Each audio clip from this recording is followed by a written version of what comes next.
할렐루야. 바울은 로마서 앞부분에서 구원에 관한 교리를 쭉 이야기했습니다. 자, 여러분, 구원은 믿음으로 한순간에 받는다고 했습니다. 이걸 네 글자로 뭐라고 하죠? 이신칭이. 그래서 우리 구원은 선물입니다. 한순간에 받는 선물이에요. 그러나 성화는 한순간에 받는 선물이 아닙니다. 성화는 궁극적으로 하나님의 은혜지만 우리가 계속 평생을 통해서 계속 이루어 나가야 될 하나의 과정이고, 또 우리가 치열한 노력과 열심이 필요합니다. 즉 구원처럼 한순간에 선물로 탁 주어지는 게 아니라는 거죠. 그래서 뭐 어떤 교단에서는 열심히 기도해가 성령의 불을 한번 확 받으면 제2의 축복 이래가지고, 그죠? 그 다음부터 영원히 죄를 안 짓는다, 그 다음부터 완전히 성화된다, 이런 주장을 하는 교단도 있지만 그것은 성경적이지 않습니다. 성경 충만하고 은혜 받는 건 필요하지만, 그러나 어쨌든 우리는 평생 성화를 이루어 나가야 되죠. 그래서 우리가 치열하게 노력해야 될 부분이 분명히 있습니다. 그럼에도 불구하고 우리가 기억해야 될 것은 우리의 힘만으로 되는 것은 아니다는 거죠. 궁극적으로 하나님의 은혜가 있어야 된다는 거죠. 마치 뭐와 같으냐면, 부지런한 농부가 많은 수확을 거두죠. 농부는 열심히 일을 해야 됩니다. 열심히 밭을 메고 씨를 뿌리고 또 김을 메고 비료를 뿌리고 하여튼 열심히 해야 됩니다. 그러나 하나님이 비와 햇빛과 적절한 그런 바람을 주시지 않으면 수확이 잘 이루어질 수 없어요. 그거와 같아요. 우리가 성화를 위해서 정말 최선을 다하고 노력을 해야 되지만, 그럼에도 불구하고 하나님의 은혜가 필요합니다. 아멘. 하나님 도와주셔야만 열매와 결과가 있게 되는 겁니다. 그래서 우리가 성화의 과정에서 뭐가 필요하다고요? 성령님의 도우심이 꼭 필요하다. 성령님의 도우심이 꼭 필요하다. 이 성령님이 하신 일은 정말 많아요. 우리에게 구원을 얻는 믿음을 주시고, 성화의 과정에서 우리를 도와주시고, 또 뭐예요? 부활의 능력으로 우리에게 임하셔서 우리가 나중에 새로운 몸을 입게 되는 부활의 역사 가운데도 성령님이 일하시고 계시죠. 특별히 이 땅에서 성령님이 필요한 이유가 여러 가지가 있지만, 그 중에 하나가 바로 이 땅에 고난이 있기 때문에 하나님이 우리에게 영적 파트너를 붙여주신 거죠. 우리가 너무 힘들지 않도록, 믿음의 길 걸어가다가 지쳐 낭망하여 쓰러지지 않도록 영적 파트너를 붙여주셨어요. 왜냐? 이 땅에는 고난이 많기 때문에. 우리가 예수님을 믿으면 그때부터 고난 면제 이래 되면 얼마나 좋겠습니까? 너 예수 믿었구나. 예수 믿기 때문에 이제부터는 고난과는 상관없는 사람이 됐다. 이제 고난은 없다. 너의 인생에 꽃길만이 펼쳐질 거다. 이러면 얼마나 좋겠어요. 그런데요, 현실은 그렇지 않아요. 예수님을 믿는다고 고난이 없어지지 않아요. 심지어는 더 심한 고난이 있을 수도 있습니다. 왜냐? 첫째는 우리가 예수를 믿게 되면 그때부터 내적 갈등이 시작되죠. 내 속에 죄의 법이 다스리고 있다가, 사망의 법, 율법이 다스리고 있다가 성령의 법이 내 속에 들어오면서 거룩하게 살려고 하는 욕망이 생기죠. 그러다 보니까 내 속에 갈등과 투쟁이 생깁니다. 두 마음이 생긴다는 거예요. 그전에 한 마음이었어요. 근데 두 마음이 생기는 거예요. 세상 사람들은 죄 짓고 싶을 때 마음 편하게 죄를 지어버리면 되는 거예요. 그러나 우리는 그렇게 할 수가 없잖아요. 우리는 작은 죄에 대해서도 예민하고 민감하고 정말 고민하고 정말 괴로워하고, 이게 고난이죠. 이게 고난. 우리 내적 투쟁, 갈등, 이게 고난이에요. 또 우리가 의롭게 살기 위해서 노력하잖아요. 우리 기독교인들은 뭐 뇌물을 받을 수도 없고, 타협할 수도 없고, 거짓말 할 수도 없고, 뭐 이중장부 만들 수도 없고, 의롭게 살기 위해서 노력하죠. 그러다 보면 어떻게 돼요? 의롭게 사는 자는 핍박이 있죠. 왜냐? 그 옆에서 어렵지 않게 사는 사람들이, 어렵게 사는 사람들이 좀 불편해지죠. 야, 너가 앉아있으면 술맛 떨어져. 이런 소리 여러분 들어보셨습니까? 예. 믿는 사람이 술 안 마시고 앉아있으면, 야, 술맛 떨어져. 아니면, 야, 회사에서 부정을 좀 하려고 하는데 너 때문에 회사가 좀 신경이 많이 쓰여. 이런 식이 될 수 있다는 거죠. 그래서 성경에 이런 말씀이 있죠. 디모데후서 3장 12절 읽겠습니다. 무릇 그리스도 예수 안에서 경건하게 살고자 하는 자는 박해를 받으리라. 경건하게 살려고 하다 보면 핍박과 어려움이 있을 수 있다. 조롱하고 놀리고 모욕을 주고 심지어는 박해를 할 수도 있다는 거죠. 또 우리가 좀 더 거기서 나가서 더 적극적으로 열심히 복음을 전하고 영혼을 구원하고 하나님 나라 확장하고 예수님의 군사로 막 살면 더 큰 시험과 고난이 있죠. 디모데후서 2장 3절 읽겠습니다. 너는 그리스도 예수의 좋은 병사로 나와 함께 고난을 받으라. 나와 함께 고난을 받자. 바울이 디모데를 초청합니다. 나와 함께 고난의 길을 가자. 그리스도 예수의 군사로 살기 위해서는 이 길을 가야 한다. 그래서 여러분, 우리가요, 각오를 단단히 해야 돼요. 예수님을 믿게 되면. 예수를 믿었으니까 이제 하나님이 도와주시고 이제 내 인생에는 정말 좋은 일만 있을 거야. 너무 그렇게 생각하면 안 돼요. 좋은 일이 있죠. 뭐 예수님 믿고 구원받은 것 자체가 너무 좋은 일이잖아요. 그리고 하나님이 다 주시죠. 필요한 거 다 주시고 도와주시고 보호해 주시고 좋은 일이 많습니다. 그러나 또한 동시에 그만한 고난과 어려움이 있다. 이걸 미리 각오를 해야 돼요. 이 사람이 뭐든지 각오를 하고 시작하면 할 수 있거든요. 우리 군대 갈 때도 이제 죽었구나 복창하자 이러고 이제 딱 각오하고 들어가면 훈련 받을 수 있잖아요. 그런데 뭐 편하겠지 쉽겠지 생각하고 들어가면 못 견디죠. 사무엘 러더포드 목사님이 다음과 같이 말했어요. 십자가를 지신 그리스도를 따라 산 꼭대기까지 가려는 모든 제자들은 세찬 소나기 속에서도 뜨거운 땀을 흘려야 하는 고난의 대가를 치러야 한다. 그럼에도 우리의 연약한 본성은 천국이 우리가 잠들어 있는 동안 살며시 우리 곁으로 내려와 우리가 따뜻한 옷을 입고 곧바로 천국에 입성하는 꿈을 꾼다. 하지만 실제로 우리에게 닥치는 것은 얼굴의 안락함을 빼앗는 부르튼 발과 세찬 폭풍, 굴곡진 인생 역경과 수많은 적들 뿐이다. 예, 이 목사님이 인생의 본질, 기독교인의 삶의 본질을 잘 이야기했습니다. 제자의 삶을 사는 것은 훤하게 잠자는 순간에 천국이 임해가 내가 천국으로 입성하는 그런 쉽고 편한 길이 아니라는 거죠. 세찬 비바람이 몰려오고 천국까지 가는 그 길, 철로 역전이잖아요. 그래서 천국까지 가는 그 길에 세찬 비바람과 그 부르튼 발, 수많은 역경들, 또 나를 잡아먹으려는 하는 수많은 적들 나오잖아요. 철로 역전에 보면 아블론인가 뭐 이런 거 막 나오고 그죠? 위험한 일들이 많죠. 자, 그럼 왜 하나님이 곱게 쉽게 천국 가게 하지 않고 왜 이런 역경과 고난과 어려움을 주시는가? 그것은 바로 궁극적으로는 우리를 훈련시키기 위해서다. 하나님 우리를 쓰셔야 되잖아요. 여러분 훌륭한 군인을 만들려면 훈련이 반드시 필요하죠. 놀고 먹어가지고는 군인이 쉽게 군인이 될 수 없죠. 특히 특별한 임무를 맡은 특수부대 이런 군인들은 절대로 쉽게 편하게 군인이 될 수 없습니다. 아주 특별한 훈련이 필요하죠. 하나님이 우리를 특별히 훈련시킨 이유는 뭐예요? 하나님 우리를 특별히 쓰시기 위해서. 그래서 여러분 인생 가운데 좀 고난이 남보다 좀 많다 이런 사람은 하나님 나를 더 크게 쓰시려고 하는구나. 아멘. 하나님이 나를 더 귀하게 쓰시려고 하는구나. 나를 더 특별한 일을 위해서 쓰시려고 하는구나. 이렇게 생각하시면 좋을 것 같아요. 고난과 어려움이 올 때 여러분 우리가 궁극적으로 뭐가 돼요? 하나님의 자녀가 되잖아요. 상속자. 지난 시간에 했잖아요. 상속자. 로얄 패밀리. 그래서 여러분 로얄 패밀리가 뭐냐면 왕가의 자손. 우리는 진짜 흑수저잖아. 흑수저. 여러분 집안 중에 혹시 왕족 있습니까? 우리는 흑수잖아. 흑수저인데 우리가 예수님을 믿는 순간 우리는 뭐예요? 입양됐잖아요. 입양. 하나님 나라 그 우주의 왕이신 하나님의 나라의 왕자와 공주로 입양이 됐죠. 그래서 우리가 받는 고난이 뭐예요?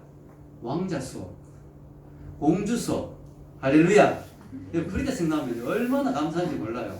내가 이 땅에서 받는 고난 하나하나가, 내가 이 땅에서 겪는 인생의 역경 하나하나가 궁극적으로 하나님 나라에서 하나님 나라 왕자와 공주로 살기 위해서 왕자 수업하는 거다, 공주 수업하는 거다, 이렇게 생각하면 얼마나 그 모든 것이 오히려 감사한 거예요.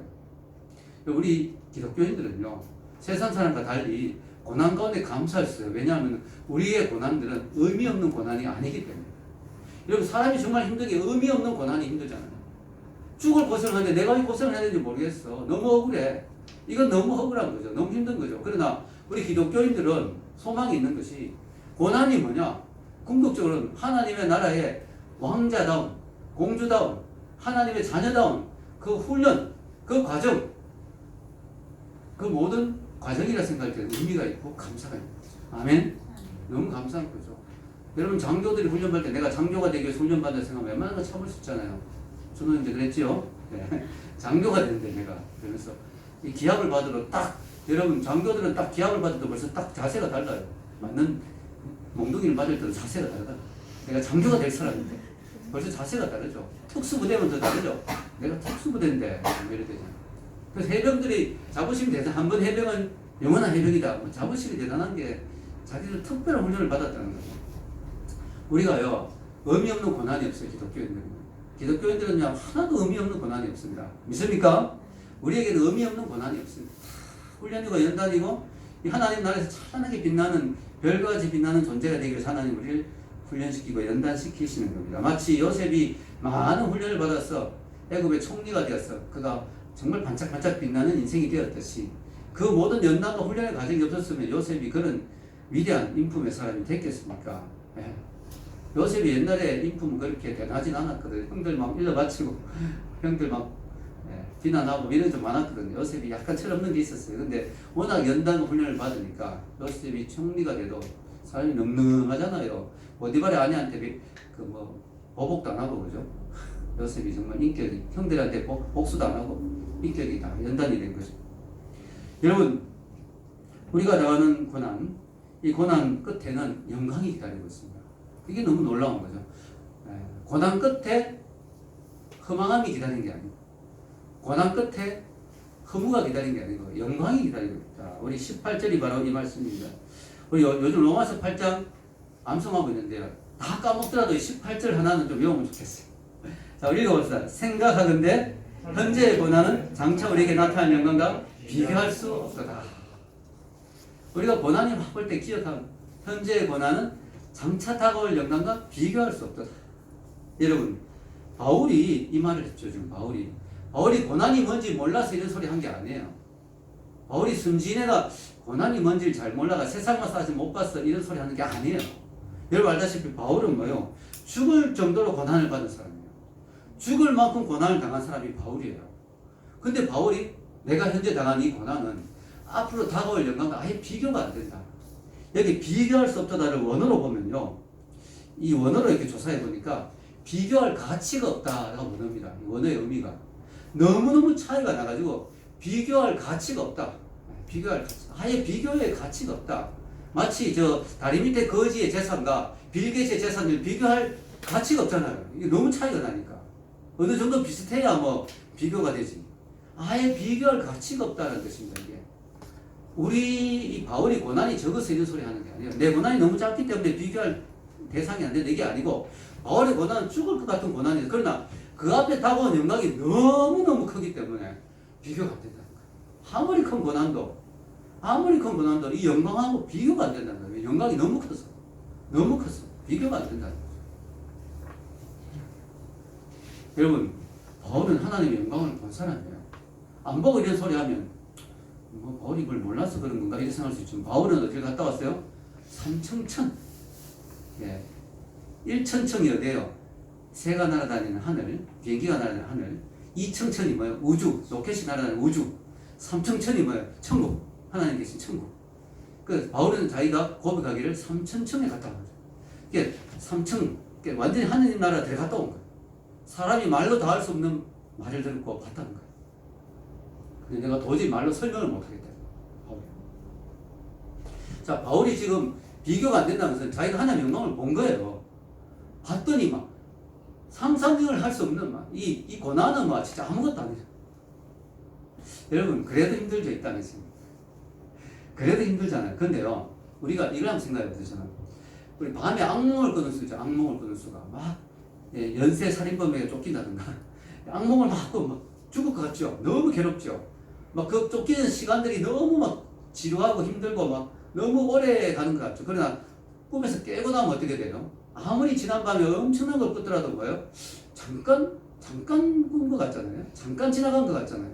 꿈에서 깨고 나면 꿈에 있는 동안에는 막 너무 괴롭고 막 너무 힘들지만 아침에 잠에서 딱 깨면 어젯밤에 잠깐 뭔 일이 있었던 것 같은데 잠깐 뭐가 꾼 것 같은데 이런 느낌이 들잖아요.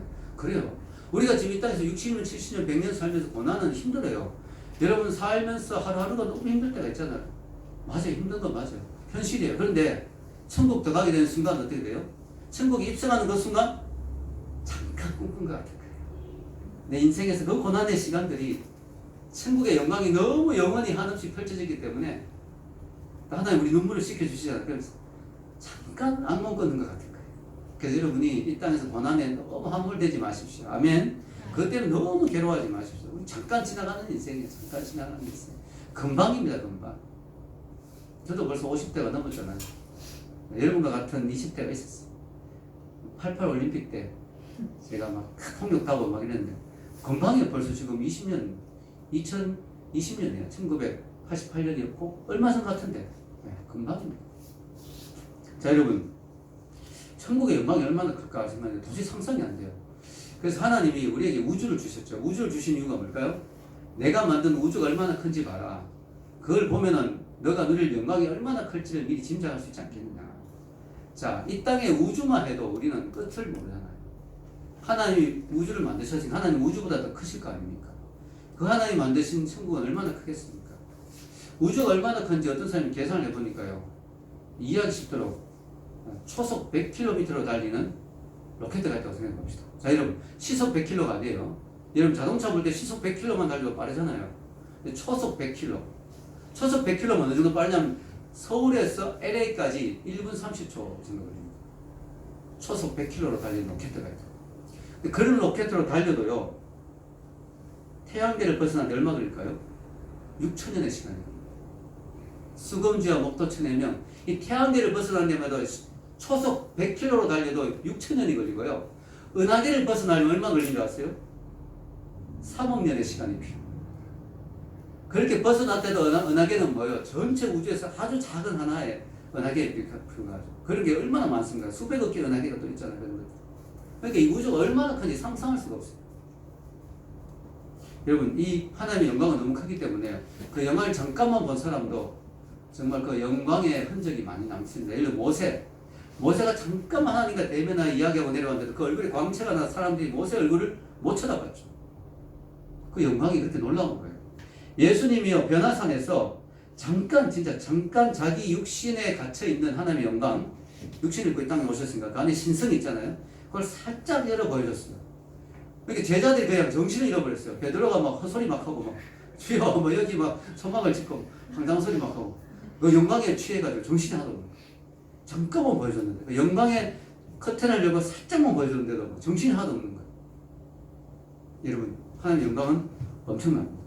그래서 여러분의 땅에 고난이 아무리 많더라도 찬란한 영광이 여러분을 기다리고 있습니다. 그걸 생각하면 우리가 인생의 고난을 이겨낼 수 힘이 생기는 줄 믿습니다. 우리가 이 땅에 고난을 받고 있는데 예수를 믿고 인간만 고난을 받는 게 아니에요. 예수 안 믿는 인간들도 고난을 많이 받고요. 피조물들이 다 고난을 받고 있어요. 그게 오늘 성경에 나옵니다. 19절에서 22절 같이 한번 읽어볼까요? 19절에서 22절 피조물이 고대하는 바는 하나님의 아들들이 나타나는 것이니 피조물이 험한 데 굴복하는 것은 자기 뜻이 아니요 오직 굴복하게 하신 이로 말미암음이라. 그 말하는 것은 피조물도 썩어짐의 종로로 탄 데서 해방되어 하나님의 자녀들의 영광의 자유에 이르는 것입니다. 피조물이 다 이제까지 함께 탄식하며 함께 고통을 겪고 있는 것을 우리가 아느니라. 자, 여러분 우리가 피조물 자연을 볼 때 언뜻 보면 너무너무 평화롭고 아름다워요. 우리가 평화라는 그런 주제로 이렇게 인터넷 검색해보면 자연의 풍경이 많이 나오죠. 평화. 근데 이 자연을 자세히 들여다보면 그 안에는 정말 처절한 야구 방식이 있죠. 작은 짐승이 큰 짐승에게 잡아먹히고 작은 물고기가 큰 물고기에게 잡아먹히고 파리를 개구리가 잡아먹고 그 개구리를 뱀이 잡아먹고 그 뱀을 독수리가 잡아먹고 처절한 야구 방식과 처절한 몸부림이 있습니다. 자연은 결코 평화롭고 행복하고 안전하지 못해요. 자연 속에는 엄청난 고통이 있습니다. 왜 이렇게 고통스러울까요? 바로 인간의 죄 때문이죠. 여러분 여기 보면 20절에 재밌는 말이죠. 피조물이 허무한 데 굴복하는 것은 자기 뜻이 아니요 오직 굴복하게 하신 이로 말미암음이라. 허무한 데 굴복한다. 이 말이 뭐냐면요. 이 허무한 데란 말이 공허한 데, 무의미한 데, 목적이 없는 데, 덧없는 데 이런 의미인데 이게 전도서에 이런 말씀 비슷한 게 나오잖아요. 헛되니 그 전도서를 헬라어로 번역할 때 이 단어를 썼거든요. 그러니까 이 단어가 이 전도서의 단어와 같은 의미예요. 그 피조물이 고통받는 게 단순히 뭐 작은 동물이 큰 동물에 잡아먹히고 이런 것만이 고통이 아니고요. 궁극적인 고통은 뭘까요? 허무한 데 굴복한다. 그 말은 뭘까요? 열심히 사는데, 치열하게 사는데 피조물들도 정말 열심히 살죠. 왜냐? 살아야 되니까. 해가 뜨면 사슴은 열심히 달립니다. 왜요? 살아야 되니까. 사자한테 잡아먹히면 안 되니까. 사자도 열심히 달립니다. 왜요? 사슴을 놓치면 점심을 굶으니까. 치열하게 살아갑니다. 그런데 왜 우리가 정말 고통스러우냐면 허무하다 이 모든 것이. 결국은 다 죽잖아요. 죽음 앞에 굴복하잖아요. 그렇게 생각하면 너무 험한 거야. 이 피조물 자체가 그냥 잡아먹히는 것만이 고통스러운 게 아니고 그렇게 치열하게 살아도 결국은 죽음 앞에 다 굴복하는 거. 너무 험한 거죠. 목적이 없이 사는 거죠. 의미가 없이 사는 거죠. 얼마나 괴롭습니까? 그래서 비건이라고 하는 신학자가 오늘 로마서 이 말씀 피조물이 허무한데 굴복하는 것은 이 말씀을 주석한 게 전도서다. 이 말씀을 전체로 풀어놓은 게 전도서다 이렇게 말합니다. 전도서의 주제가 뭐예요? 허무하다, 헛되다 이런 거잖아요. 다 인간 때문에 그렇다는 거예요. 이걸 미안해해야 돼요. 지나가면서 이렇게 피조물 보면서 미안해해야 돼요. 자, 여러분 22절 나오잖아요. 한번 읽어볼까요? 시작. 피조물이 다 이제까지 함께 다시가며 함께 고통을 겪고 있는 것을 우리가 아느니라. 이 함께란 단어가 두 번이나 나왔죠. 인간 때문에 함께 고통받는 거예요. 인간 때문에 그 옆에 있다가 함께 고통받는 거예요. 아담이 타락하지 않았으면 에덴 동산이 평화로웠을 텐데 나중에 에덴 동산에 회복이 나오잖아요. 독사불에 손을 넣어도 물지 않고 사자어린 양하고 같이 뒹굴고 서로 잡아먹는 그렇지 않는 그런 세상이 있었는데 이 갑자기 이제 아담의 타락을 해서 같이 다 피조물들이 고통스러워졌습니다. 여러분 성경에 보면요, 아담이 타락하면서 제일 먼저 일어난 사건이 창세기에 보면 갑자기 땅에서 엉겅퀴가 나오기 시작했어요. 그러니까 땅이 저주받은 거예요. 그래서 이 살아가는 환경이 너무 열악해지기 시작한 거죠. 그전에는 너무너무 농사도 지을 필요도 없고 그냥 관리만 하면 되고 그냥 뭐 다 이렇게 뭐 자연 만물이 조화롭게 너무 좋은데 지금은 뭐예요? 뭐 조금만 신경 안 쓰면 잡초가 엄청나게 나오죠. 네. 조금만 신경 안 쓰면 뭐 엄청나게 막 땅이 막 황폐해지고, 네. 가뭄이 오고 얼마나 심합니까? 이 땅의 그 고통들이. 여러분 그 바울이 이 성경을 기록한 2000년 전이에요. 2000년이 지나도 지금은 더 심해졌어요. 이게 점점 악화되거든요. 그래서 가뭄도 더 심해지고요. 지진도 더 심해지고, 그죠? 산불도 더 자주 일어나고, 그죠? 홍수도 더 자주 일어나고, 돌에 가고. 그뿐 아니라 뭐예요? 요즘 우리가 고통스러워하는 거. 코로나. 이 전염병도 막 더 심해지고. 옛날과 비교할 수 없이 더 심해지고. 더 큰 게 올 수도 있다는 거, 말이고. 너무 정말 힘들죠. 이번에 추석인데도 고향도 못 가잖아요. 부모님 오지 마라. 어떤 동네에는 그런 현수막도 붙어 있더라. 사진을 봤더니 옛날에 그 노래 있잖아. 불효자는 옵니다. 그거 흉내가 불효자는 옵니다. 오는 사람이 불효자야. 불효자는 옵니다. 이렇게 적어놨어. 이런 시대가 됐어. 너무 그게 괴롭죠. 여러분 지구 전체가 몸살할 거예요. 지구 전체가 점점 더 고통스러워. 예수님이 오시면서 점점 더 고통. 왜냐하면 아이를 낳을 때 해산의 고통이 있잖아요. 아이가 나올 시간이 가까워지면 배가 더 자주 아프고 더 심하게 아프잖아요. 네, 그처럼 이 고통이 근데 무의미한 고통은 아니다. 왜냐 주님의 재림을 기다리는 거니까. 너무 감사하죠. 그래도 어쨌든 이게 막 점점 심해지고 있어요. 앞으로 한 20-30년만 지나면 전 지구의 모든 동물들의 4분의 1 정도가 멸종된다고 합니다. 특히 두려운 게 꿀벌들이 멸종된다. 그러면 정말 심각하다는 거죠. 여러분 이 지구가 인간의 타락으로 지구가 지금 오염되고 이렇게 안 좋아졌는데 더 문제가 뭘까? 인간들이 죄를 뉘우치기는커녕 더 심하게 지구를 오염시키고 있어요. 환경 파괴, 그죠? 기후 변화 이런 게 다 인간의 그 환경 파괴, 오존층 파괴, 특히 플라스틱 이게 여러분 심각하게 생각해야 됩니다. 이 플라스틱 줄여야 돼요. 우리 교회도 언제부터 씻는 컵으로 바꿨잖아요. 이 자연의 그 오염을 줄이기 위해서. 왜냐? 플라스틱이 너무너무 이거 안 썩는 거야, 안 썩어. 이 플라스틱 섬이라고 여러분 들어보셨어요? 1997년에 미국 해양학자인 찰스 무어라는 사람이 우연히 배를 타고 가다가 태평양에서 어떤 섬을 발견하게 됩니다. 이 섬이 보니까 무슨 섬이 지도에 없는 섬이지 가보니까 플라스틱으로 만들어진 섬인 거야. 조류의 어떤 그런 걸 거기에 플라스틱이 자꾸 모이기 시작했대. 그래서 큰 섬을 이루었는데 이 플라스틱 섬 이거 완전히 그냥 온갖 우리 플라스틱 뭐 빨대부터 시작해가 장난감부터 온갖 플라스틱 쓰레기들이 거기 다 모여있는데 그 크기가 어느 정도인지 아세요? 놀라지 마십시오. 미국 대륙의 2배. 그게 지금 지구의 바다 한복판에 떠 있다는 거예요. 썩지 않고 녹지 않으면서 동물들의 막 몸속에 들어가면서 그게 또 잘게 부서져서 미세 플라스틱으로 변해서 고기를 먹고 고기를 우리가 또 먹고 이렇게 결국 우리가 먹는 거예요. 우리가 너무 괴로운 거죠.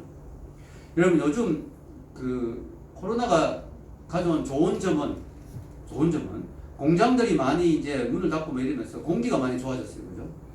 그게 좋은 점이라면 좋은 점인데 그럼에도 불구하고 더 나쁜 점이 뭐냐면 사람들이 비대면으로 하려고 하니까 전부 택배야. 전부 먹는 음식도 배달이야. 그러니까 플라스틱 쓰레기들이 더 많이 나오는 거예요. 이게 더 심각한.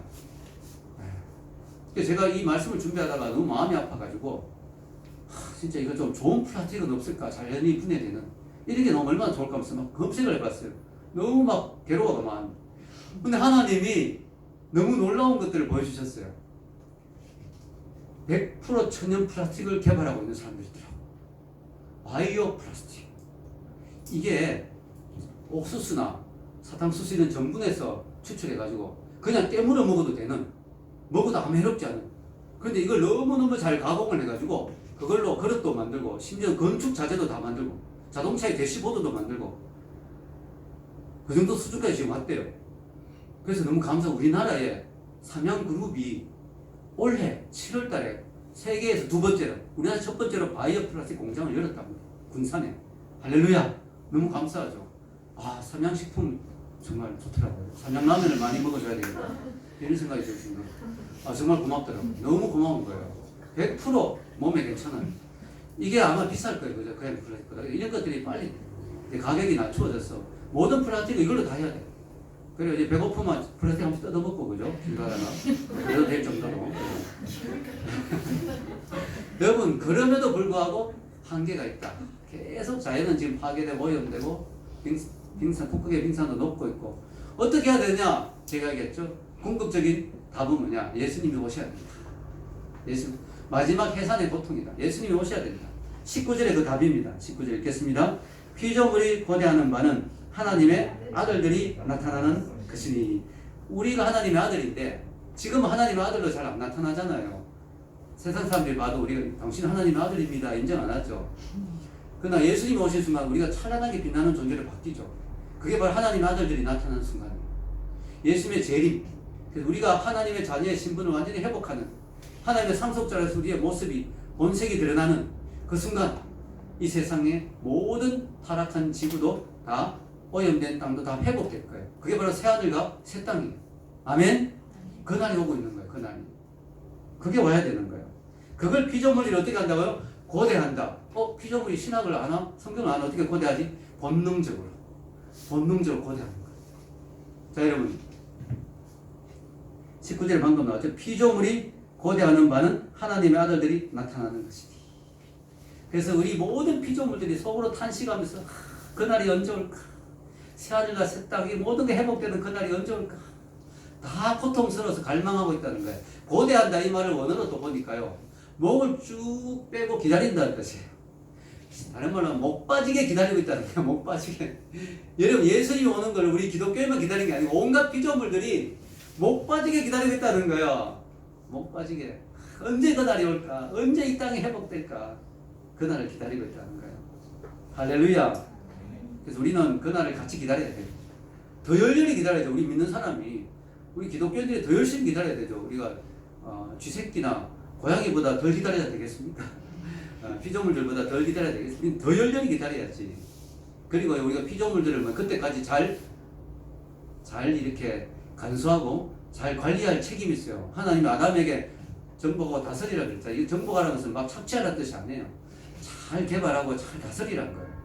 우리가 선한 청지기, 그래서 그런 말이 나와요. 선한 청지기. 우리가 이 자연 만물을 볼 때 선한 청지기의 마인드를 가져야 돼요. 선한 청지기의 마인드. 주님 오실 때까지 잘 다스리고 잘 관리해야 되겠다. 여러분, 인생의 소망이 어디 있습니까?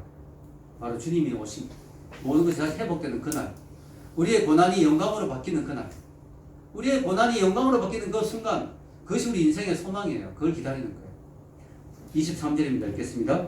그뿐 아니라 또한 우리 곧 성령의 처음 익은 열매를 받은 우리까지도 속으로 탄식하여 양자될 것 곧 우리 몸의 성령을 기다리느니라. 우리도 속으로 탄식하고 있어요. 주님이 언제 오실까? 성령의 처음 익은 열매를 받은 우리, 성령이 주신 열매들이 많잖아요. 죄사함의 열매, 기쁨의 열매, 모든 성령의 축복을 누리는 우리들 또한 기다리고 있어요. 근데 여러분, 성령을 받은 우리가 많은 기쁨과 은혜가 있잖아요. 근데 이거는 맛보기에 불과해요. 맛보기.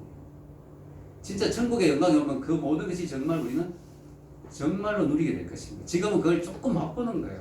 그래도 얼마나 우리 기쁨. 여러분 교회 와서 예배 드릴 때, 셀 모임할 때, 사랑의 교제 나올 때 막 기쁘잖아요. 행복하잖아요. 막 수련할 때 야 여기가 천국 같다 이런 느낌 들잖아요. 요게 맛보기야 맛보기. 진짜 미리 조금만 맛본 거예요. for taste. 미리 조금만 맛본 거죠. appetizer. 미리 조금 맛본 거죠.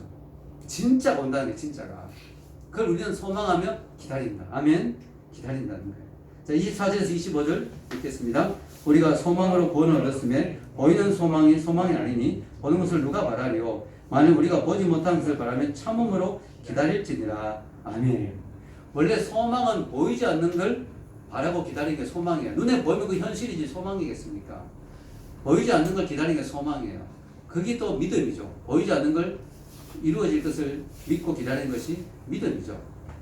여기에 뭐가 필요할까요? 인내가 필요한 거예요. 인내. 참음이 필요한 거예요. 왜냐하면 기다려야 되니까. 그래서 인내, 참음이 어떻게 보면 믿음이에요. 참고 기다릴 수 있는 게 믿음이에요. 기다린다. 여기 기다린다는 단순히 그냥 수동적으로 기다린다는 말이 아니에요. 능동적으로. 열렬히 기다린다는 거예요. 원어적으로. 열렬히 기다린다. 마치 피조물이 목을 빼고 고대하는 것과 비슷한 거죠. 우리도 막 간절히 기다린다는 거예요. 근데 문제는 뭐예요? 우리 기독교인들 가운데 이런 간절함과 사모함이 많이 줄었다. 자꾸 이 땅에 자꾸 너무 마음을 주다 보니까, 이 땅에 오래 살다 보니까, 이 땅의 것이 너무 화려하다 보니까, 주님 빨리 오세요. 주님 오심을 기다립니다. 이 사모함과 기다림의 열망이 많이 줄었다는 거죠. 그래서 하나님 우리에게 뭘 주셔? 고난을 주신 고난을. 고난을 겪으면 아 이거 빨리 주님 오셨으면 좋겠는데 이런 마음이 생기는 거예요. 빨리 주님 오시면 좋겠는데 아, 고난이 없으면요 막 모든 게 잘 되고 뭐 막 이 땅이 너무 좋으면 여기가 좋사오니 이래 되거든요. 그래서 하나님 우리에게 고난을 주시는 거예요. 고난을. 고난이 때로는 필요한 거예요. 꼭 필요한 약이에요. 고난을 주시는 거예요. 그래서 여러분 이 땅에 고난이 많을수록 어떻게 돼요? 천국 들어갈 때 기쁨이 넘치겠죠. 예, 천국 들어갈 때 그 고난이 많았을수록 천국의 영광이 더 기쁘지 않겠습니까? 여러분 우리가 이 땅에 너무 함몰되면 안 되겠습니다. 여러분 우리는 지금요 마지막 해산의 고통을 겪고 있는 거예요. 우리가 마지막 이 영광의 찬란한 문을 바라보고 있는 거예요. 근데 우리가 자꾸 이 땅의 것만 보고 있으면 안 되겠죠. 우리가 고난이 있어도요 너무 절망하면 안 되겠습니다. 왜냐하면 우리가 겪는 이 고난은 영광의 문으로 들어가는 과정이다. 저 높은 영광의 문으로 들어가는 그 마지막 언덕 고비를 넘고 있는 거예요. 그러니까 우리가 그것만 잘 넘기면 돼요. 우리는 넘어지지 말고 주저앉지 말고 또 넘어졌다가 다시 일어서서 포기하지 말고 계속 걸어가야 될 줄로 믿습니다. 네. 끝까지 영광의 문에 도달할 때까지 오늘 우리 혜림이 첼로 가사에도 나오듯이 그죠? 예. 하루하루가 힘들지만 잘 버텨내고 이겨내고 그 소망을 바라보며 우리가 끝까지 인내하며 가야 될 줄로 믿습니다. 네. 그래도 그래도 내 고난이 너무 힘들면 18절 말씀을 다시 한번 기억하면서 하늘을 바라보면 한번 싱긋 웃는 거예요. 생각하건대 현재의 고난은 장차 우리에게 나타난 영광과 좋게 비교할 수 없다. 현재 우리의 고난은 장차 우리에게 나타난 영광과 비교할 수 없다. 그걸 기억하면서 그걸 읊으면서 기독교인은요 아무리 힘든 고난이 와도 하늘 바라보고 한번 싱긋 웃는 사람입니다. 우리가 앞으로 영광을 받을 사람입니다.